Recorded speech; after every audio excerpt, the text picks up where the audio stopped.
সন্তান ছোট সন্তানের চেয়েও ছোট। আমার যে সর্বশেষ ছেলেটি আছে 3 নম্বর ছেলে এবং সর্বশেষ সন্তান, তার চেয়েও সে অনেক ছোট। কাজে এই ছেলে কি বললো আমাকে না বললো এটা নিয়ে আমি তেমন কোনো কি বলবো, আমি তেমন কিছু মনে করিনি। কিন্তু আমাদের দেশের ছেলেরা কেন এমন হয়ে গেল? 1 নম্বর হইলো রাজনীতিতে একদম মগডালে উঠে বসে আছে এইসব ছেলেরা, এত উপরে উঠে বাংলা ভাষাটা কেন বুঝে না, এবং ভাষার যে গভীরতা এবং কথার যে গভীরতা এবং দূরদৃষ্টি, এই কথাটা কেন বুঝে না। আমি কি কথাটা বলতে চাই, আমি কিন্তু কাউকে জৈবিক ভাবে বায়োলজিক্যালি বলি নাই যে সে বেদন। আমি বলেছি যারা মুক্তিযুদ্ধকে ছোট করে এবং মুক্তিযুদ্ধে যারা বিশ্বাস করে না তারা আসলে বেদন। সেই কথাটা পলিটিক্যাল, এটা হলো পলিটিক্যাল বেদন। মুক্তিযুদ্ধকে বিশ্বাস না করলে এই লোকটির বাংলাদেশে থাকার কোনো রাইট নেই। এই লোকটি না, যারা বিশ্বাস করে না তাদের থাকার কোনো রাইট নেই। এখন দুর্ভাগ্যজনক হলো যারা মুক্তিযুদ্ধে বিরোধিতা করছিল, এখনো যারা গোলাম আজম নিজামীর ছবি ঢাকা বিশ্ববিদ্যালয়ে টানিয়ে স্লোগান দেয় গোলাম আজমের দেশে অমুকের ঠাঁই নাই, মুক্তিযোদ্ধার ঠাঁই নাই, সেই সব জামাত আলবদররা, অথবা এদেরকে যদি আমি আরো সুন্দর জাতীয় ছাত্র শিবির, ইসলামী ছাত্র শিবির, তারা যখন এই ধরনের স্লোগান দিতে দিতে নিজেদেরকে পরিচিত করে ফেলেছে যে তারা হলো মুক্তিযুদ্ধের সবচেয়ে বড় শত্রু, এবং প্রথম তারা মনে করছিল দেশ তারা দখল করে ফেলবে, 71কে ছুঁড়ে ফেলে দেবে, এখন তারা থেমে গেছে। আমি এখন তাদেরকে চ্যালেঞ্জ করছি, আমি কিন্তু বললাম কথাটা এই সাবডিফেন্সে আমি কথা বলি না, আমি সবসময় আমরা বলি। আমি যখন তাদেরকে চ্যালেঞ্জ করছি যে জামাতে ইসলাম যত বড় বড় কথা বলেন আপনারা মুক্তিযুদ্ধকে ছুঁড়ে ফেলে দিবেন, 71-এর মুক্তিযুদ্ধ ভুল ছিল, এটা আর একটা দেশের ষড়যন্ত্র ছিল, আমি আপনাদেরকে বলি এই কথা যারা বলেন দয়া করে মাঠে আসেন, মাঠে এসে দেখেন আপনাদের জনপ্রিয়তা কত কত। আপনারা সর্বোচ্চ 7% ভোট পাইছেন, শুনে নেন এইবার আরো 1% কমবে। জামাত যখন এখন কথা বলতে অনেক সময় এখন শিবির দিয়ে বলা ঢাকা বিশ্ববিদ্যালয়ে এসে সীমাবদ্ধ হয়ে গেছে, এই ছেলেরা হলো তাদের মুখপাত্র। এই যে ছেলেরা এনসিপির ছেলেরা, এদের এক একজনের এক এক রকম অতীত, তবে বেশিরভাগের অতীতই হলো তারা জামাত নেই এবং জামাত শিবিরের ছেলে পেলে তারা কোনো কেউ ছাত্রলীগে ঢুইকা, কেউ অন্য ছাত্র দলে ঢুইকা নিজেদেরকে ট্রেনিং দিছে, জামাতের ট্রেনিং দিয়া 5ই আগস্টের নেতৃত্ব করছে। আমি কথাটা বলতে চাই, এরা ওই কালকে যে কথাটা বলছি কথা তাদের বুঝার কথা। আমি বলছি যারা মুক্তিযুদ্ধে যারা একদম বিশ্বাস করে না, আপনি দেখেন, বা মুক্তিযুদ্ধকে যারা ছোট করতে চায় তারা হলো রাজনৈতিক ভাবে বেতন মান, তো এটা তো জৈবিক প্রশ্ন না। 1 2 নম্বর হলো এই ছেলেগুলো আমার প্রতি মনে হয় রাগ করেছে এই কারণে আমি 6ই আগস্টে একটা কথা বলেছিলাম। সেটা বলেছিলাম যে 5ই আগস্ট 2024 সনে এই দেশের শত শত মানুষের রক্তের মাধ্যমে রাইট অর রং একটা পরিবর্তন এসেছিল, সেই পরিবর্তনের সঙ্গে আমি ছিলাম। আজকে যে ছেলেটি আমাকে যেভাবে কথা বললো, ওর বাপের যেদিন জন্ম হয় না এদিন আমি মেট্রিক পাস করে বসে আছি, কারণ ওর বাপের বয়স হলো 58 বছর, 58 বছর না, ওর বাপের বয়স হলো 52 বছর, বয়স হলো 78। আমি তখন আওয়ামী লীগ মানে প্রায় এমপি হয়েছি, আমি 40 বছর আগে এমপি হয়েছি। আমি কথাটা খুব, আমি 54 বছর আগে মুক্তিযোদ্ধা কমান্ডার ছিলাম। এই ছেলেটি যেভাবে আমাকে, তার বাপ এখনো একটা ওয়ার্ড আওয়ামী লীগের সভাপতি, পঞ্চগড়ের আটোয়ারি থানার একটা ওয়ার্ড আওয়ামী লীগের সভাপতি, তার বাবার নাম হলো আখতারুজ্জামান। আমি কি বলবো, আরো বলবো আর বলবো না। তাদের 3 ভাই আছে, 3 ভাইয়ের 3টা ঘর আছে, উপরে টিন নিচে টিন। এগুলা সাধারণভাবে গ্রামের সাধারণ মানুষের থাকে, যদিও সে নিজেকে বলে তার দাদা নাকি জমিদার ছিল। আমি এই ছেলেকে এই কথাগুলো বলতে চাই না। আমি সেদিন প্রশ্ন করেছিলাম, এই যে 5ই আগস্টে শত শত মানুষের রক্তের উপর দিয়ে একটা পরিবর্তন আসলো, মায়ের চোখের জল এখনো শুকায় নাই, শহীদের কবরটা এখনো শুকায় নাই, হসপিটালে এখনো হাজার হাজার অসুস্থ কর্মী পড়ে আছে আহত, তোমরা নেতারা যারা যুদ্ধে নিয়ে গেলা, তুমি সেনাপতিরা, তোমরা কোন কারণে প্লেনে চড়ে কক্সবাজার গেলা, আবার গিয়া কক্সবাজারের সবচেয়ে যে ভালো হোটেল 5 স্টার, সেই 5 স্টার রইলা। আমি যতটুকু জানি এটার মধ্যম শ্রেণীর একটা রুমের ভাড়া হইলো 40,000 টাকা। যারা 5 স্টার হোটেলে থাকে বাংলাদেশের এই সময়ে, যে দেশে 60 লক্ষ লোক রাতের বেলা খোলা আকাশের নিচে ঘুমায়, যে দেশে কোটি কোটি মানুষ বেকার থাকে, যে দেশে 1/3 মানুষ রাতের বেলা ভাত খাইতে পায় না, সেই দেশে তোমরা এরোপ্লেনে গেলা, 5 স্টার হোটেলে রইলা কোন দিন? যেদিন মানুষের রক্তে রঞ্জিত হইল বাংলাদেশের মাটি। সেই দিন আমি বলেছিলাম, একটা কথা বলেছিলাম, এটা মনে করতে পারে যে আমি তাদেরকে, হ্যাঁ আমি বলছি তোমাদেরকে আমি বকা এই কারণে দিতে পারি, আমি তোমাদের বাপের ওপর একটা কথা বলেছিলাম, আমি একটা বকা দিয়েছিলাম। সেই বকাগুলা রাজনীতির বাইরে না, ভিতরে। আমি আবারও বলতে চাই, সেই বকাটা রাজনীতির বাইরে না, ভিতরে। কারণ আমি জমিদারের পোলা বলা, এই তোরা জমিদারের পোলা টাকা পাইলে কই? এটা না পাই কিছু ফকিন্নির পোলারা তোরা টাকা পাইলে কই? 40,000 টাকা দিয়ে রাত্রে ঘুমাস, ওই কক্সবাজারের সমুদ্র সৈকতে বাতাস খাস, আর বাংলাদেশের মানুষ রক্ত দিয়ে তাদেরকে নেতা বানায়। এই কথাটা হলো তাদের মূলত জেদ। 1 2 নম্বর আরেকটা কথা বলছিলাম, যে সাদ্দাম নামে একটা ছেলে ছিল ছাত্রলীগের প্রেসিডেন্ট। এই ছেলেটার পায়ে ধরে চলতো এই ছেলেটা, কারণ সাদ্দামের বাড়িও ছিল, ছাত্রলীগের প্রেসিডেন্টের বাড়িও ছিল পঞ্চগড়ে। আর এই ছেলেটা আজকে যে আমার সম্পর্কে কথা, ওর বাড়িও পঞ্চগড়ে। 2 টাকা 4 টাকা নিয়ে চলতো, 10 টাকা নিয়ে ভাত খাইতো। এই ছেলেটাকেও সাদ্দামি নেতা বানাইছে, তার বিচার হওয়া উচিত। হ্যাঁ, এবং আজকে একজনে আমার এই দেখেন, আমার এখানে লেখা আছে যে 4টা ছেলেকে 4-5 লক্ষ টাকা দিয়ে শিবির থেকে ছাত্রলীগে ঢুকেল। আমার এই ইউটিউবে আপনি দেখেন, এবং এর মধ্যে ওই সার্জি সালম একজন। আমি কেন কথাটা বলছি, এই যে ছেলেটা অন্যের কাছ থেকে নিয়ে 10 টাকা দিয়ে ভাত খাইতো, সেই ছেলেটা এখন 100 টাকা যার ছিল না পকেটে, এখন সে 100 কোটি টাকার মালিক। আমি আমাকে বলবে আপনি প্রমাণ দেখান, আমি প্রমাণ দেখাইতে পারবো না 100 কোটি, কিন্তু মানুষ বলে, কিন্তু একটা প্রমাণ দেখায়। এই ছেলেটি যখন বাড়িতে গেছে, তখন সৈয়দপুর বিমানবন্দর থেকে তার বাড়ি পঞ্চগড়ের আটোয়ারি পর্যন্ত 165টা গাড়ি গেছে। কথাগুলা খুব বোঝার চেষ্টা করেন, কত টাকা হয় এটি তারা হিসাব করুক, কিন্তু তাদের মানসিকতা এগুলো দিয়ে বুঝে যায়। এইসব ছেলেরা 100 গেট করে বাড়িতে যায়, বিমান স্পেশাল হেলিকপ্টার ভাড়া করে বাড়িতে যায়, 30,000 টাকা কম্বল দেওয়ার জন্য 30 লাখ টাকার হেলিকপ্টার ঢুকায়। আমি বলছি এইসব ছেলেরা এই যে সন্তানদেরকে মারলো, মাকে যে সন্তান হারা করলো, বাবাকে যে সন্তান হারা করলো, বোনকে যে ভাই হারা করলো, সন্তানকে যে পিতৃ হারা করলো, এই শত শত কোটি টাকার মালিক হওয়ার জন্য এই কথাটা যদি আমি এদেরকে জিজ্ঞাসা করি, এরা বলবে উনি তো আমাদেরকে বকে। আর তোমাদেরকে বকবনাতে সালাম করবো। 1 2 নম্বর হলো, তুমি আমার অস্তিত্বের উপরে হাত দেও। তুমি কি জানো? তুমি ফজলুর রহমানের চিনো না, তুমি ফজলু ফজলু করো। আমি তোমার বাপের চেয়ে 20 বছরের বড়, তুমি একটা বেয়াদব ছেলে। তোমরা, আমি সবাইকে জানায় দেই, মৌলানা ভাসানী 70 বছর হয়েছে পরে কিন্তু মানুষ বলতো উনি হলো সিনিয়র মোস্ট পলিটিশিয়ান। আমার বয়স কিন্তু 78 বছর। একদিনের জন্য আমি 61 বছর পলিটিক্স করি। একদিনের জন্য আমি পলিটিক্স চাই না। আমি যে কারণে কথাগুলো বলছি, আমি ফজলুর রহমান একটা কথা বলি আপনাকে, যে তারা যে বলতেছে যে আজকে বাংলাদেশটা থাকা নিচে কোথায়, তাদের এত সাহস কোথার থেকে হইলো? যে সাহসে, তার বাপ তো মুক্তিযুদ্ধ দেখে নাই, তার বাপের সাথে মায়ের বিয়ে হয় নাই মুক্তিযুদ্ধের সময়, এই সময় তো সে জন্মগ্রহণ করে নাই। বা ওই যে ছেলেটা, তার বয়স 26 বছর, আমি দেখলাম সে 1998 সনে জন্মগ্রহণ করছে, যে ছেলেটার নাম হলো নাহিদ ইসলাম। মুক্তিযুদ্ধটা তো 98 সনে হয় নাই, মুক্তিযুদ্ধটা চলছে 71 সনে, তখন তো তার মা বাবার বিয়ে হয় নাই।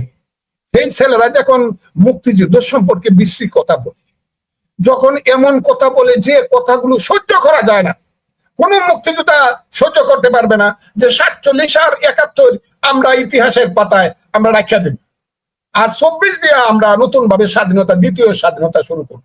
এই কথাটা যারা বলে, এদেরকে যদি আমি মানুষ বলি, তাহলে তো আমি মানুষ না। কারণ আমি কেন মুক্তিযুদ্ধে গেছিলাম? তাইলে মুক্তিযুদ্ধে গিয়ে আমি ভুল করছিলাম। যারা এখন এই কথাগুলো বলার সাহস পাচ্ছে, তাদের সাহসেই তো আজকে ঢাকা বিশ্ববিদ্যালয়ে গোলাম আজমের ছবি উঠতেছে। তাদের সাহসে তো আজকে জামাতে ইসলাম বলতে চাইতেছে 71 সনে এই দেশে কোনো যুদ্ধ হয় নাই, হয়েছে 71 সনে ভাইয়ে ভাইয়ে গন্ডগোলের, এবং ওইটা দিল্লি সৃষ্টি করছে। আমি বুঝি না, যে যত কথাই বলুক, আমি ভুল হইতে পারি। বাংলাদেশের মানুষের কাছে আমি ক্ষমা প্রার্থী হয়ে বলতে চাই, মুক্তিযুদ্ধকে যারা স্বীকার করে না, মুক্তিযুদ্ধ হয়েছে বলে যারা স্বীকার করে না, 71 সনকে যারা স্বীকার করে না, তারা পাকিস্তানে বিশ্বাসী, এবং পাকিস্তানে বিশ্বাসী হইলে তাদের বাংলাদেশে থাকার কোনো অধিকার নাই। আর বাংলাদেশে থাকার যদি অধিকার না থাকে, তাইলে এরা এখানে অবৈধ থাকে, তারা হলো বাংলাদেশের অবৈধ সন্তান। আমি এটা বলছি না মা বাবার অবৈধ সন্তান। কাজেই বাংলাদেশে থাকতে হলে মুক্তিযুদ্ধ করেই থাকতে হবে। আমাকে বলছে আমি লেখাপড়া করি না, কি কি ভাষা বলি, এই বলি। আরে ছেলে রে ছেলে, হ্যাঁ, ওই যে আমি কই আইলো রে ভাই কলির কাল, ছাগলে ছাটে বাঘের গাল। আমি একটা টকশো করছি, যে টকশোটা 2.5 কোটি মানুষ দেখছে। সেই টকশোটার নাম হলো আওয়ামী লীগ একটি অভিশপ্ত রাজনৈতিক দল। আমি জানি না আপনি দেখছেন কিনা। দেখেছি। আওয়ামী লীগ একটি অভিশপ্ত রাজনৈতিক, আরে সার্জিস, হ্যাঁ ছেলে, আমি যে কথাগুলো বলছি আওয়ামী লীগ সম্পর্কে, তুই আমার ফেসিস্টের দালাল কস? হ্যাঁ, না আমি ফেসিস্টের দালাল না। দালাল না তো বলবোই না। শেখ হাসিনা বিচার ভুল করে থাকলে নিয়ম মতো তার বিচারে যদি তার ফাঁসি হবে, আমার সেখানে কথা নাই। আমার কথা হলো, তোমরা যখন বলো মুক্তিযুদ্ধ হয় নাই, তোমরা যখন শেখ মুজিবের মাথায় প্রস্রাব করো, তোমরা যখন জিয়াউর রহমানের ছবি পা দিয়ে ধুলাইয়া দাও, তোমরা যখন তারেক রহমান এবং তার মা সম্পর্কে বিশ্রী বক্তব্য দাও, তখন আমার কাছে মনে হয় আমি প্রতিবাদ করি আল্লাহর কাছে সবচেয়ে বড় পুণ্য করতেছি। আর যারা দল করিয়া প্রতিবাদ করে না, তারা মহাপাপ করতেছে এই দেশে। এটা মহাপাপী। এইসব কি বলবো, এইসব ছেলেদের এই ধরনের ভাষার যারা প্রতিবাদ করে না, কি স্লোগান আসছে বাংলাদেশে এখন? এই স্লোগানটা কে আনছে? ইসলামী ছাত্র শিবির, এনসিপি এবং বৈষম্য বিরোধী ছাত্র আন্দোলনের ছেলেরা। যারা বলে গাছের ডালে কি, অমুকের কি, 1 2 3 4, এইসব স্লোগান গুলো তো এরাই আনছে। এদেরকে যারা খারাপ বলে না, এদেরকে যারা কোনো কথা বলতে চায় না ভয়ে, হয় তারা ভীরু কাপুরুষ, তা না হলে অমানুষ। আমি অমানুষও না, ভীরু কাপুরুষও না। যতই আমাকে আপনারা লক্ষ্য করছেন, বাংলাদেশের মানুষ সাক্ষী থাকবেন, 18 কোটি মানুষ। আমি বাংলাদেশের সারা পৃথিবীর গণতন্ত্রকামী মানুষকে বলি, আমি 78 বছর বয়স, আমার নাম ফজলুর রহমান, আমি মুক্তিযোদ্ধা কমান্ডার ছিলাম। অন্য সব বাদ দেন, 61 বছর যাবত আমি মানুষের পক্ষে পলিটিক্স করি। আমার ঘর নাই, বাড়ি নাই, আমি ভাড়া বাসায় থাকি। আমার নাম ফজলুর রহমান। আমি কথাটা বলছি, আমাকে যারা হত্যা করার আজকে হুমকি দিছে, তাদের সম্পর্কে এই সরকার কি কি পদক্ষেপ নেয় এটা আমি দেখতে চাই। আমি ভয়ে বলছি না কথাটা। আমাকে যারা হত্যা করার হুমকি দিছে, এবং বিএনপি কে, হ্যাঁ কেমন বেটা বিএনপির মতো, আরে বিএনপি একটা আঙ্গুলের লুম শিখতে পারবি তোরা? বিএনপি কে বলছে ফজলুর রহমান যদি স্পেল না করো আর কয়েকজন রে, তাইলে কিন্তু আমরা দেখে দিব বিএনপি রে। হ্যাঁ দেখে দিবে। 3টা মানুষ হয় না, 60টা মানুষ বক্তৃতা করো স্টেজে বৈশা। হ্যাঁ 3 টাকার মানুষ আসছিলে না, 3000 টাকার পাঞ্জাবি গাউদা বক্তৃতা করস। 2 টাকাতে রিক্সা চড়তে পারতে না, 2 কোটি টাকার গাড়ি চড়স। তোরা আমারে বকাবকি করস, এই বেটারা তোরা পাইছসটা কি? বাপ দাদা কাউকে রাখবে না, যে বাপকে মানে না, দাদাকে মানে না, সে কি? একজন বলল আমি দাদাকে মানে না, 47 হলো আমার দাদা, আর বাপ আসিলই না আমার। 71 হইল যারা বলে এটা আমি মানি না, এটা আমার বাপ ছিল, এটা আমি মানি না। এখন আমার চাচা রে আমি বাপ ডাকবো 24-এ। এদেরকে কি বলা হয় বাংলা ভাষাটা বলেন তো দেখি? আমি নাই বা বললাম, আমি এদেরকে আর কিছু বলবো না। আমি বলতে চাই আপনাকে, দেশ যেদিকে যাচ্ছে, ইউনূস সাহেব, আমি বলছি দেশ যেদিকে যাচ্ছে, আমি শেষ করছি, দেশ যেদিকে যাচ্ছে, ইউনূস সাহেব যেদিকে দেশকে নিয়ে যাচ্ছেন, আমি সবসময় একটা কথা বলি, ইউনূস সাহেব আপনি অনেক বড় মাপের মানুষ, কিন্তু চালাকি আর বড় মানুষ এক জিনিস না। Cunning and intelligent is not same, intelligent and knowledge is not same. আপনি জ্ঞানকে বুদ্ধি মনে করেন না, বুদ্ধিকে আবার দ্রুততা মনে করেন না, বা দ্রুততাকে আবার জ্ঞান মনে করেন না। আপনি যা করেন কেউই কিছু বুঝে না ইউনূস সাহেব, এটা কিন্তু ঠিক না। আপনি একদিক দিয়ে ইলেকশনের ডেট ঘোষণা করেন, হ্যাঁ, আর একদিক দিয়ে জামাত, এনসিপি, তারা বা আপনার যারা সবচেয়ে কাছের লোক, যাদের মাথায় হাত দিয়ে আপনি বলেন এই তোরা হবে বাংলাদেশের প্রধানমন্ত্রী, যাদের সাথে বুক মিলায় কুলাকুলি করেন, নাতির চেয়েও কম বয়সী ছেলে পেলে যাদেরকে বানায় ফেলেন বাংলার প্রধানমন্ত্রী, তারা যখন বলে না না আমরা তো ইলেকশন মানি না, তখন আমরা কিন্তু বুঝি ইউনূস সাহেব রাত্রের বেলা আপনি তাদেরকে বলে দিয়েছেন আমি ইলেকশনের ডেট ঘোষণা করব, তারেক রহমান সাহেব সহ বিএনপি কে খুশি করার জন্য কিছুদিন, আর তোরা রাত্রের বেলা পরের দিন স্লোগান দিবে ইলেকশন মানি না। পিআর না হইলে, পিআর না কি কয়, আমরা ইলেকশন মানি না। হ্যাঁ, প্রপোর্শনাল রিপ্রেজেন্টেশন, আরে বাপ রে বাপ, না হলে মানে না। কয়েকদিন পরে কইবো না আমাদের সবাই 2টা করে বিয়ে না করায় দিলে আমরা ইলেকশন মানি না। আর মৌলানা সাদ্দিনী আছেন ওই যে জামাতের আমির, এখন শুনলাম আল্লাহ তাদের ভালো করুক, সবাইকে সুস্থ রাখো, আমি শুনলাম উনারা এখন আবার বলতেছে এইটা না হইলে কিছুদিন পরে কইবো আবার যে আপনারা যদি আমাদেরকে মোটামুটি ভাবে আরো ওই যে ইসলামিক শরীয়ত মতে 4টে করে বিয়ে করায় না দেন, তাহলে ইলেকশন মানুন। কাজে ওনারা কত ধরনের অজুহাত খুঁজবে ইলেকশন না করার জন্য। আমি ইউনূস সাহেবকে বলি, ওই যে এই কথাটা আপনার সম্পর্কে আমি সবসময় বলি, আজকেও বললাম, হাকিম হইয়া হুকুম করো, পুলিশ হইয়া ধরো, সর্প হইয়া দংশন করো, উজা হইয়া দাঁড়ো। আপনি কি সেই চরিত্রের মানুষ? তা না হলে ইলেকশন দিচ্ছেন, ইলেকশন ঠিক করেন। এখন আবার দেখি নির্বাচন কমিশনার সাহেব একটু আগায় 3 পা পিছায়, কি যেন কি কইতে চায়। এটা কি একটা দেশ? কার ভিতরে কি আছে আল্লাহ জানে, কিছু জানে না। বাংলাদেশের মানুষ কিছু জানে না কি হতে যাচ্ছে, এই দেশটা কার। শুধু আজকে দেখলাম চট্টগ্রাম বন্দরটা মোটামুটি নতুনদেরকে দিয়ে দেওয়া হচ্ছে। এইটা করার জন্য দেরি করতেছেন কিনা, যাতে করে ওই সেন্ট মার্টিন দ্বীপে কোন দেশের স্টিমার লাগতে পারে অথবা করিডোর দিয়ে দিতে পারেন, এইসব করার জন্য ইলেকশনের নামে বাহানা করতেছেন কিনা আমি জানি না। কিন্তু এই কথাগুলো কইলে যারা আমাদেরকে হত্যা করার হুমকি দেয়, আমরা যাদেরকে বলি যে যারা মুক্তিযুদ্ধ মানে না, যারা মুক্তিযুদ্ধ মানে না, তারা হলো রাজনৈতিক ভাবে, কালকে কি বলছি আজকেও আমি কথাটা বলবো, এইটাই তারা। যারা মুক্তিযুদ্ধকে মানে না, রাজনৈতিক ভাবে তারা বেজন্মা, এই দেশে থাকার তাদের কোনো রাইট নাই। এই কথাটা আমি আবারও আজকে বললাম।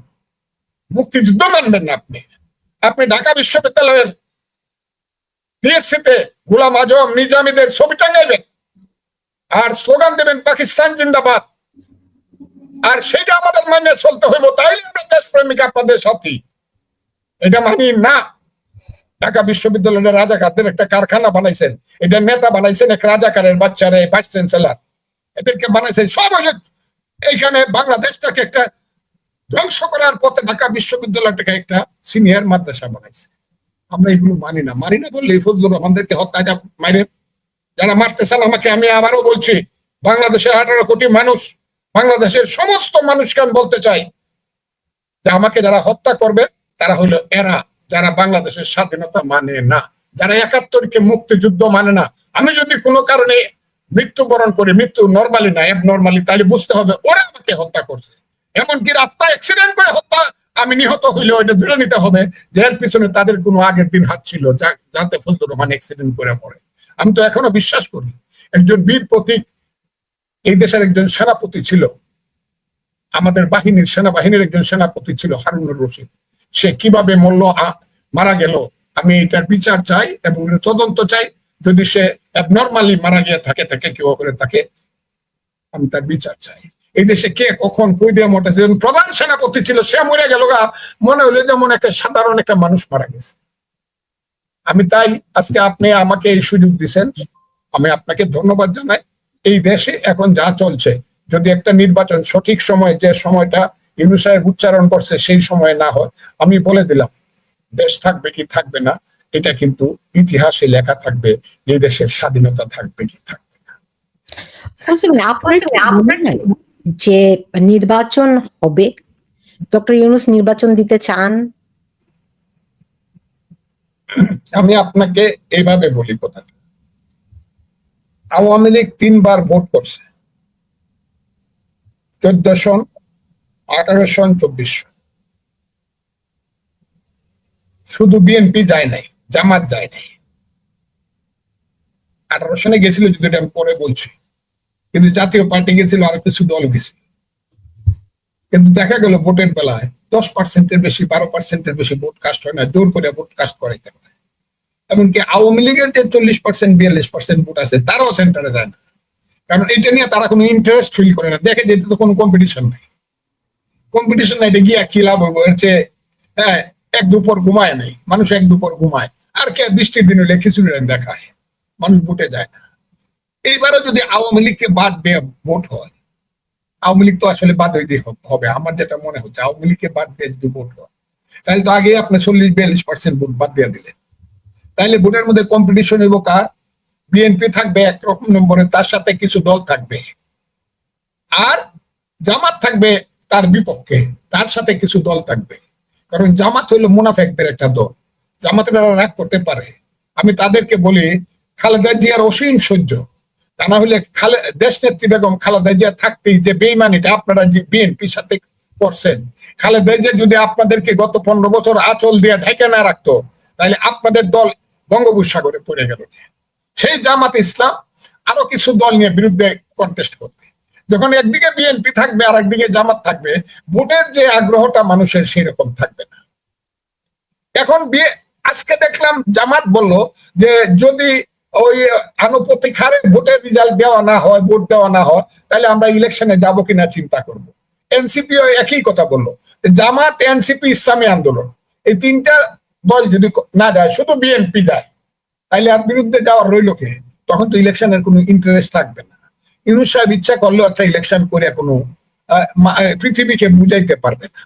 ওই সেটাকে আপনি যে বলছিলেন যে ওই যে সর্প হইয়া দংশন করে ওঝা হইয়া ঝাড়ে, সেই ফর্মুলাই পড়ে কিনা আর কি। যে সেই ফর্মুলা ইউনূস সাহেব যখনই ভোট হবে, ইউনূস সাহেব বলবে হ্যাঁ আমি তো কত চেষ্টা করলাম, আমি আরো কিছুদিন থাইকে দেখি আপনাদেরকে এখন দেখি 28-29 সনে একটা ভোট হইতেও পারে, এইটাও লেখে। আরে আমি প্রতিদিন সকালে উঠে দেখি তো, আর রাত্রে কিছু কথা এমন দেখি যে কিছু কিছু কথা দেখি অনেক রাত্রে ঘুম হয় না, অনেক রাত্রে ঘুম হয় না। এটাকে একটা দেশ আমরা বানাইছিলাম। আমি বাংলাদেশের মানুষকে জিজ্ঞাসা করি, এইরকম একটা দেশে কি বাস করা যায়, যে দেশে প্রত্যেক দিন দেখেন আপনি মব হচ্ছে, ডাকাতি হচ্ছে, খুন হচ্ছে, বিচার নাই, আচার নাই, কিচ্ছু নাই, যে দেশে পুলিশের কোনো মূল্য নাই, যে দেশে আইন শৃঙ্খলা রক্ষাকারী বাহিনী ঘরে বসে থাকে, যে দেশে কিছু লোক চুরি ডাকাতি বদমাইশি লুণ্ঠন করে, তাদের হইল দেশ। যারা সচিবালয়ে বৈশা থাকে ইসলামী ছাত্র শিবিরের নামে বা অন্য ছাত্র সংগঠন নামে বা এনসিপির নামে, যারা এই দেশে শুধু সচিবালয় বেচা খায়, অফিস বেচা খায়, চাকরি বেচা খায়, কন্ট্রাক্টারি বেচা খায়, এদের হইল দেশ। এর চেয়ে কিন্তু আমি একটা কথা খুব ক্লিয়ারলি বলি, এর চেয়ে খারাপ সময় কোনোদিন বাংলাদেশে ছিল না। এখন যে ধরনের লুটপাটটা হচ্ছে, সেই লুটপাট হইতেছে বাংলাদেশে। আর সমস্ত লুটপাটের জন্য দায়ী হইল কে? যা কিছু হারায় গিন্নি বলে কেষ্টা বেটাই চোর। জানেন তো রবি ঠাকুরের সেই কবিতা, যা কিছু হারায় গিন্নি বলে কেষ্টা বেটাই চোর। যা কিছু হবে বাংলাদেশে, দোষের বাগিকে আওয়ামী লীগ তো পলাইছে, এখন দোষের বাগি হইল বিএনপি। সান্দাবাজ, ধান্দাবাজ, খুনবাজ সব হলো বিএনপি। কে কয়ে দেয়? জামাত। কয় কে? জামাতের টেলিভিশন, জামাতের ইউটিউব। কে এটাকে সাপোর্ট করে? জামাতের লোকজন বা এই শ্রেণীর লোকজন যারা স্বাধীনতায় বিশ্বাস করে না। তারা মনে করতেছে বিএনপি কে যদি চান্দাবাজ ধান্দাবাজ করে আনপপুলার করে ফেলে দিতে পারি, আওয়ামী লীগ পালাইছে, বিএনপি চলে যাবে, আমরা চিরদিনের জন্য এই দেশটাকে পাকিস্তান এবং আফগানিস্তান বানাইতে পারবো। এই চক্রান্তটা চলছে। এই চক্রান্তটা অনেকেই বুঝে না। আমি দেখলাম আমার দলেরও অনেকেই বলে, আমি একখানে গেলে পরে বিএনপির কর্মীরা যখন আমার দেখে দৌড়ে এসে বলে আপনি যা বলেন ঠিক বলেন। কিন্তু অনেকের মুখ থেকে যেসব কথা শুনি, না না দেশ ভাগ করুন যাইতো না, এই 54 বছর ধরে দেশ কেমনে ভাগ করে, অনেকের মুখ থেকে শুনি। হায় হায়, আমি তো ভাগ করতে চাই না। আমি তো কোনোদিন বলি নাই জামাত ইসলাম আলবদর রাজাকার। আমি তো বলছি সেই দিন 5ই আগস্টের পরে যখন জামাত ইসলাম বলা শুরু করলো, যারা অস্ত্র হাতে যুদ্ধ করছিলা মুক্তিযুদ্ধের নামে, এরা আল্লাহর কাছে মাপ চাও, তোমরা মহাপাপী। যারা অস্ত্র হাতে যুদ্ধ করছিলা, সেদিনও তো আমি বলতাম আরে আমি তো এমন জায়গাতে যাইতেছি, আমি তো ডাকাইতের পিছনে সবকিছু হারাই ফেলছি। আমি তখনই বলছি রাজাকারের বাচ্চারা, মুক্তিযুদ্ধকে যদি বলো মহাপাপ, তাইলে কিন্তু সাবধান, আমরা কিন্তু এখনো জীবিত আছি মুক্তিযোদ্ধা। তখন বলছি, আমি তো সবসময় জামাতকে বলছি, হে জামাত ভাইয়েরা আমার, তোমরা 54 বছর আগে যা হয়েছে তোমরা মাপ চাই ফেলো, আমরাও বাদ দিয়া দেই। তোমরা ইসলামের নামে রাজনীতি করো, আমরা গণতন্ত্রের নামে রাজনীতি করব, আরেকজন কমিউনিস্ট পার্টির নামে রাজনীতি করবে, করো। তোমরা যদি ভোটে পাশ করতে পারো, ইসলাম কায়েম করো। আমি তো কতবার কথাগুলা বলছি। এরপরে ফজলুর রহমান হলো সবচেয়ে খারাপ। আমি তো এটা বলতে চাই যে জামাত এখন 7% ভোটের মালিক হয়ে 70%-এর পাওয়ার দেখায়। এই দেশে তো থাকার মতো ইচ্ছা করে না যে জামাতের 7% ভোট সে 70%-এর পাওয়ার দেখায়। আবার আমাদের নেতারা দেখি হাসা হাসা হাসা হাসা কি কি যেন করে টোরে। 70%-এর পাওয়ার দেখো, আমি কি বলতে পারি না ঠিক আছে 70%-এর পাওয়ার দেখো, ইলেকশন করে দেখাও তো কয়টা সিট পাও, সারা বাংলাদেশে কোথায় কয়টা সিট পাও, চ্যালেঞ্জ করো। না, এটা করবো না। শুধু চক্রান্ত করিয়া মানুষকে ইসলামের নামে ধর্ম ব্যবসা করিয়া মানুষকে ভুল বুঝাইয়া, ধর্মপ্রাণ মানুষকে ভুল বুঝাইয়া এই দেশে শুধু বিনা নির্বাচনে ক্ষমতায় থাকতে চাইবা। আর যারা আমরা যুদ্ধ করছি এরা হইলাম মহাপাপী। ঘরটা আমরা করে দিছি, বিল্ডিংটা আমরা করে দিছি, জমিটা আমরা করে দিছি, এই দেশে তোরা থাকস, লজ্জা করে না? মুক্তিযোদ্ধাকে এইভাবে হুমকি দেশ লজ্জা করে না? তোর বাপে যুদ্ধ করছে না আমি করছি? তোর বাপের বয়স তো ওই সময় 4 বছর আছিল, আমি যুদ্ধ করছি। আমার দেশে থেকে আমারে হুমকি দেশ, আমি মুক্তিযোদ্ধা? মার তো দেখি, মারে ফেলবি। আমি সমস্ত মানুষকে সাক্ষী রেখে বলতে চাই, এই সব বেয়াদবদেরকে আপনারা বাংলাদেশের 18 কোটি মানুষ চিনে রাখেন। আপনাদেরকে আমি হাত জোর করে বলি, আমার কোনো কথা নাই, ইলেকশন চাই না, মন্ত্রিত্ব চাই না, এমপি চাই না, কিচ্ছু চাই না আমি নিজে ব্যক্তিগত ভাবে।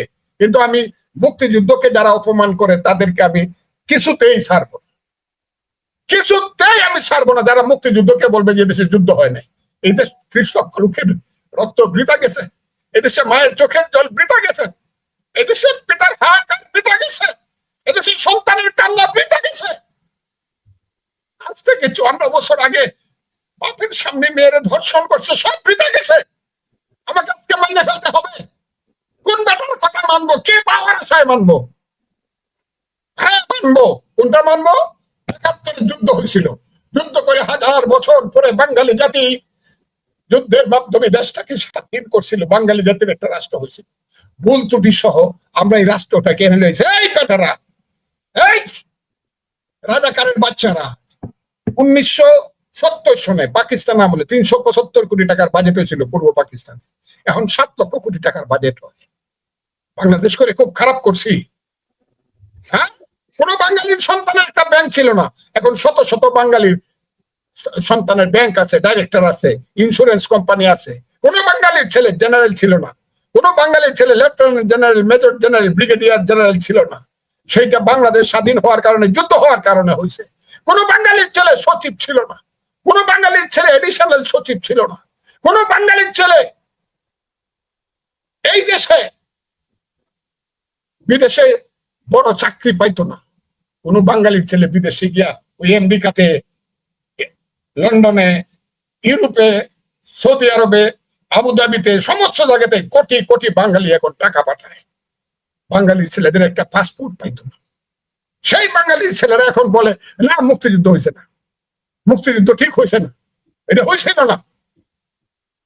আমি এদেরকে বলি নিমক হারামের বাচ্চা, বাংলাদেশের খায়া পাকিস্তানের গুণ গাও, মুক্তিযোদ্ধার খাও রাজাকারের গুণ গাও, এটা কইলেই খারাপ। ফজলুর রহমান, মুক্তিযুদ্ধ মান্য সব করো, সব করো, দেখি বাপের পাঠালে ইলেকশনে আসো।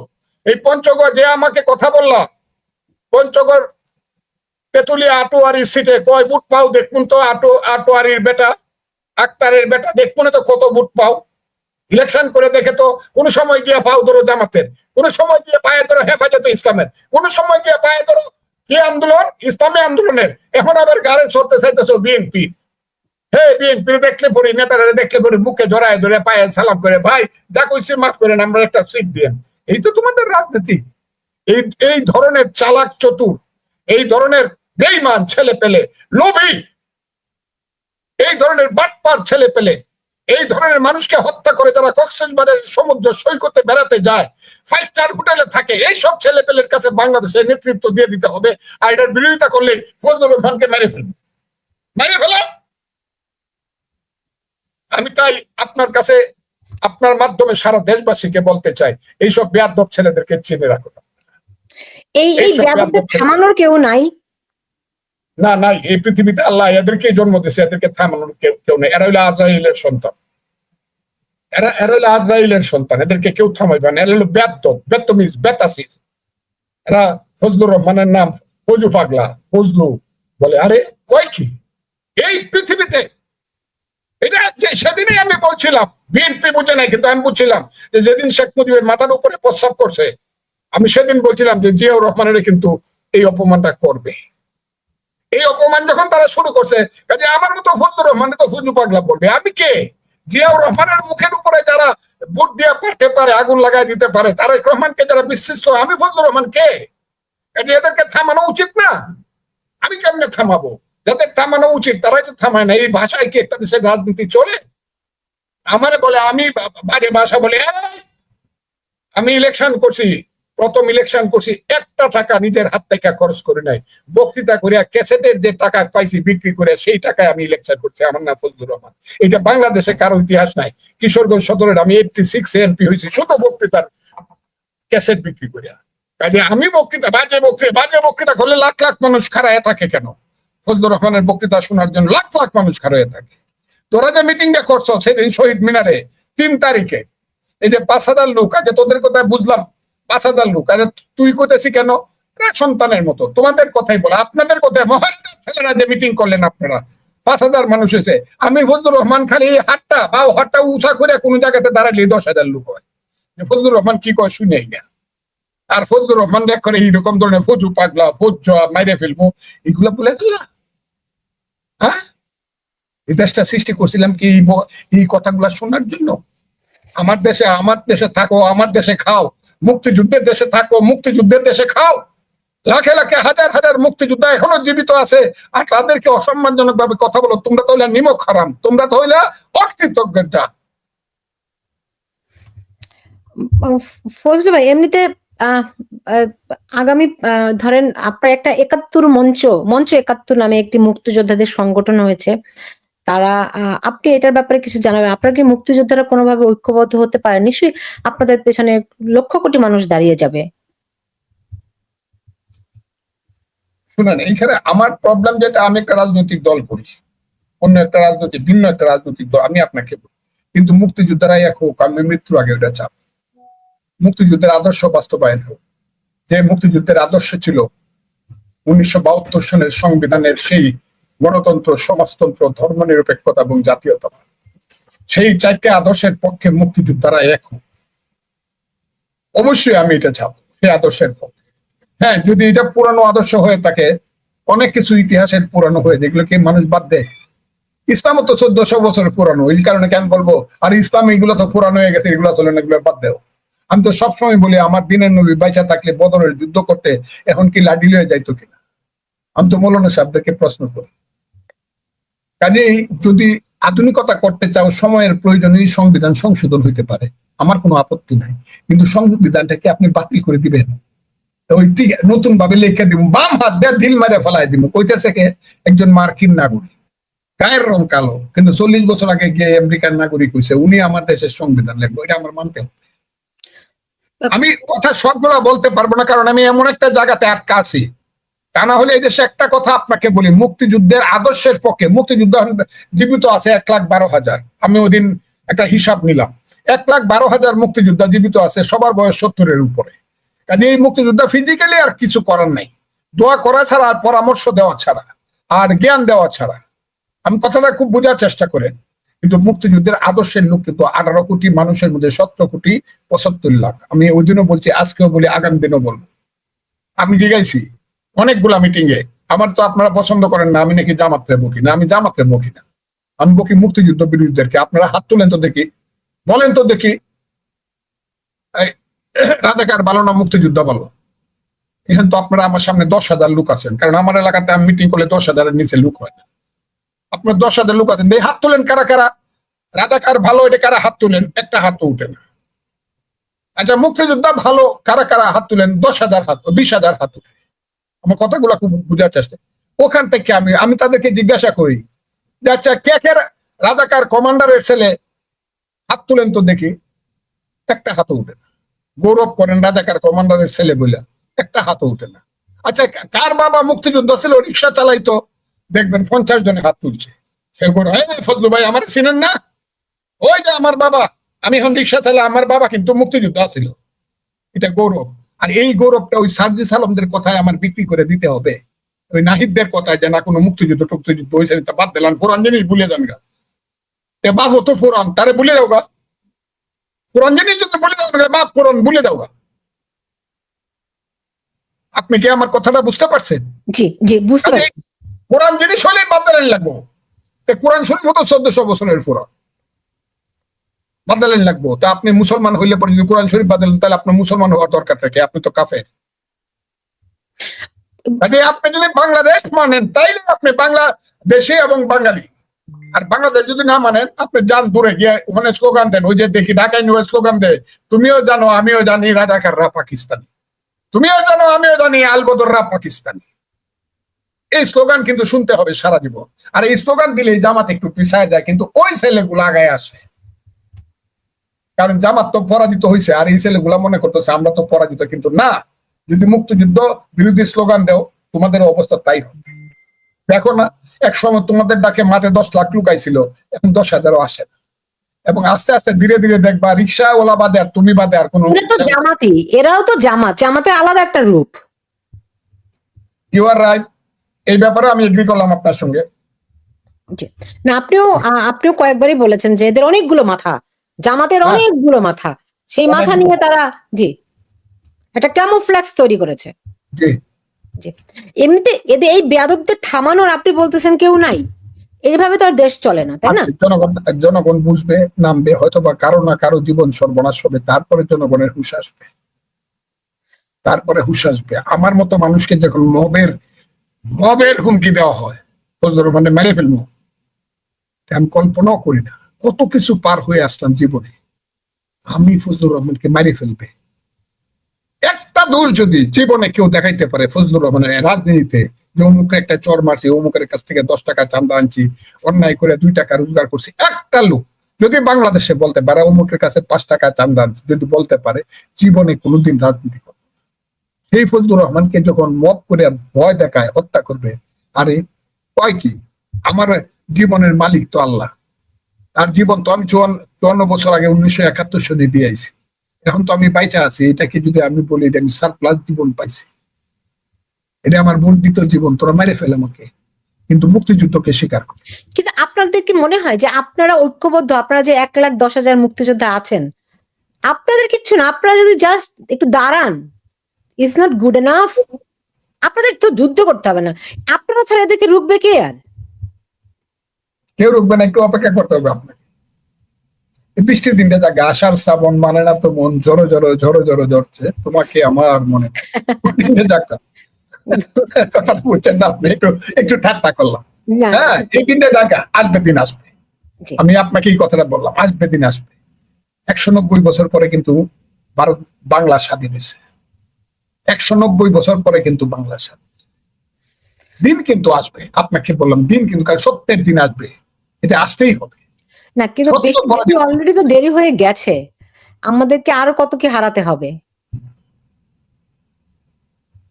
এটা সবটার উত্তর আমি দিতে পারবো না, আমি ইতিহাসের উত্তরটা দিতে পারবো, সত্য জয়লাভ করবে। জি। ইউনূস সাহেবরা, জামাতরা, এই ছেলেরা এখন মিথ্যার পথে গেছে, শত শত মানুষকে হত্যা করায়া, আমি তাদেরকে শহীদ বলি, এত শত শত মানুষ শহীদ হয়েছে, কিন্তু এদের রক্তের উপরে দাঁড়ায় তারা বেইমানি করলো দেশের সাথে। 1 টাকার মানুষ আছে না, ছিল না, 100 কোটি টাকা করলো। রিক্সা দিয়ে চৈরে বাড়ি যেতে পারতো না, বিমানের বাড়িতে যায়। হ্যাঁ, 50 টাকার হোটেলে ঘুমাইতে পারতো না, এখন 38,000 40,000 টাকার হোটেলে ঘুমায়। এটা এটা আমি বলছি না যে এটা খুব দোষ করতেছে, এটা বলতেছি এদের যে মানসিকতা, এইসব ছেলেদের যারা অন্য ছেলেদেরকে নিয়ে হত্যা করেছে, এদের মানসিকতাটা বোঝা যায় যে এই ধরনের ছেলেরা নেতা হয়েছে। আরেকটা ছেলে মন্ত্রী হয়ে বলছিল যে তার প্রাইভেট সেক্টরে 300 কোটি টাকা। আরেকটা ছেলের দেখলাম উনি নাকি আবার কি মাস্টার মাইন্ড, ওনার ভাইয়ের কাছে আবার কত কত কত কোটি টাকা পাঠাইছে। কাজে যে দেশে এই হয়, যে দেশের জন্মের দোষটাই হলো আমি একা খাবো, সবাইটা লুট করে খাবো, আর সব উপবাসে থাকবে, সেই দেশ তো কোনোদিন দেশ হবে না, সেই দেশে কোনোদিন শান্তি আসবে। এবং নেতারা যেখানে এরকম হবে, টাকা দেখলেই মনে হবে যে মধুর সাগরে ঝাঁপ দেওয়া পড়ে, এইসব লোভী সন্তানদেরকে দিয়ে আমরা ভবিষ্যৎকে ঠিক করতে পারবো, নাকি নতুন সন্তান আসতে হবে? আমি জানি নতুন সন্তান, ভালো সন্তান আসবে, আমাকে এখন মাফ করে ফেলে। জি। এবং অ্যাডভোকেট ফজলুর রহমান, বীর মুক্তিযোদ্ধা, আপনার প্রতি সশ্রদ্ধ সালাম জানিয়ে আমি শেষ করব। আহ আহ আপনার আপনার সঙ্গে আমি বিশ্বাস করি বাংলাদেশে 18 কোটি মানুষই আপনার সঙ্গে আছে, কারণ মুক্তিযুদ্ধর বিরোধিতা করে বাংলাদেশের রাজনীতিতে কেউ কোনোদিনও টিকে থাকতে পারেনি। আপনার মতো সম্মানিত বীরদেরকে যারা অসম্মান করে, তাদের চেয়ে নিকৃষ্ট কেউ যেমন হতে পারে না, তেমনি তাদের নিশ্চয়ই বিচারও বাংলার মাটিতেই একদিন না একদিন হবেই। কিন্তু কারা, কেন, কিভাবে করে একেবারে মেটিকুলাস ডিজাইনে আমাদের দেশটাকে এরকম তছনছ করে দিল, এলোমেলো করে দিল, এরকম অস্থির এক অরাজক পরিস্থিতি সৃষ্টি করলো, আমি একটু পরে দুজন রাজনীতি বিশ্লেষকরা নিয়ে সেই আলোচনাটি করব, যাতে করে আমরা বুঝতে পারি যে যেই পরিস্থিতি কোনখান থেকে শুরু হয়েছিল এবং এর ভবিষ্যৎ কোন দিকে, আমরা এখান থেকে সহসা মুক্তি পাবো কিনা, এই পুরোটা বিষয় সেই রাজনীতি বিশ্লেষকদের কাছ থেকে জানবো। দর্শক আপনারা যারা আছেন, এক্ষুনি আমি এই অনুষ্ঠানের পরই সেই অনুষ্ঠানটিতে ঢুকবো। আমি আশা করি আপনারা আমার সঙ্গে যুক্ত থাকবেন, কারণ আমি বিশ্বাস করি এই আলোচনাটির মধ্য দিয়ে একটা বাংলাদেশের বর্তমান এবং ভবিষ্যতের পার্সপেক্টিভটা আপনারা কিছুটা হলেও বুঝতে পারবেন। আমি আসসালামু আলাইকুম প্রিয় দর্শক, আশা করি পুরো ভিডিওটি দেখেছেন এবং বুঝতে পেরেছেন বর্তমান বাংলাদেশে যে পরিস্থিতি, সেই পরিস্থিতি নিয়ে আলোচনা করলেন। আজকে আলোচনায় ছিলেন সবার পরিচিত, সবার আহ, কি বলবো, যে আলোচিত সমালোচিত একজন মানুষ, ফজলুর রহমান, বিএনপি চেয়ারপারসনের উপদেষ্টা। তিনি আগে আওয়ামী লীগ করতেন, ছাত্রলীগের নেতা ছিলেন। দর্শক, বর্তমান সময়ে তিনি বাংলাদেশের সরকারকে নিয়ে আলোচনা সমালোচনা করে থাকেন। বিশেষ করে উপদেষ্টাদের তিনি দেখতেই পারেন না, নানা ধরনের আলোচনা সমালোচনা তিনি তাদেরকে নিয়ে করেন। আজকেও তিনি একটি অনুষ্ঠানে তাদেরকে নিয়ে আলোচনা সমালোচনা করলেন। তার মুখে সবচেয়ে বেশি কথা যে শুনতে পায় তা হচ্ছে বঙ্গবন্ধু এবং বর্তমান সময়ে যারা কথা বলছে তাদেরকে রাজাকার বলে আখ্যায়িত করা হচ্ছে। নানা রকম ভাবে কথা বলছেন ফজলুর রহমান, এবং তিনি বিএনপির নেতা। প্রিয় দর্শক, কেমন লাগলো আজকের অনুষ্ঠানটি অবশ্যই কমেন্টে জানাবেন। সবাই ভালো থাকবেন, সুস্থ থাকবেন। ভিডিওটি শেষ করছি। আসসালামু আলাইকুম।